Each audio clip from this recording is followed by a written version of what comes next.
టీఆర్పై మంత్రి సీతక్క ఫైర్ అయ్యారు. కేటీఆర్కు sister stroke తగిలిందన్నారు. ఆయన అసత్య ప్రచారం చేస్తారని తెలిపారు. రాహుల్ గాంధీ గురించి మాట్లాడే స్థాయి కేటీఆర్కు లేదని మండిపడ్డారు. మోదీ ప్రశంసల కోసమే ఈడీ గురించి మాట్లాడుతున్నారన్నారు మంత్రి. మరి తిన్నదంతా కూడా బయటకు వస్తూ ఉంటే ప్రజలకు వచ్చి జవాబు చెప్పుకోలేక కాళేశ్వరం మీద బాంబు పెట్టిరంటారు. బాంబు కాళేశ్వరం కూలిపోయినప్పుడు అధికారంలో ఉన్నది నువ్వు. నిజంగా నువ్వు ఆ రిపోర్ట్లో ఆ రోజు తీసుకొచ్చినటువంటి ఎఫ్ఐఆర్లో కానీ రిపోర్ట్లో కానీ ఎందుకు మరి ఇక్కడ మాకు అనుమానం ఉంది అని మెన్షన్ చేయలేకపోయారో ఒకసారి సమాజానికి జవాబు చెప్పాలి.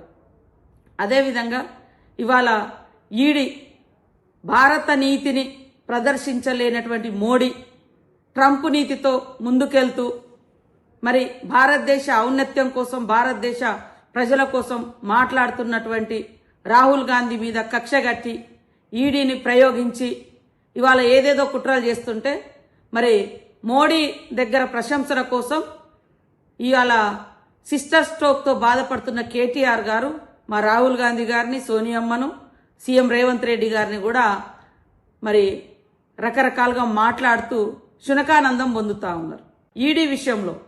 ఈడీ విషయంలో రాహుల్ గాంధీని మాట్లాడే అర్హత నీకుందా? ఇతరుల త్యాగాల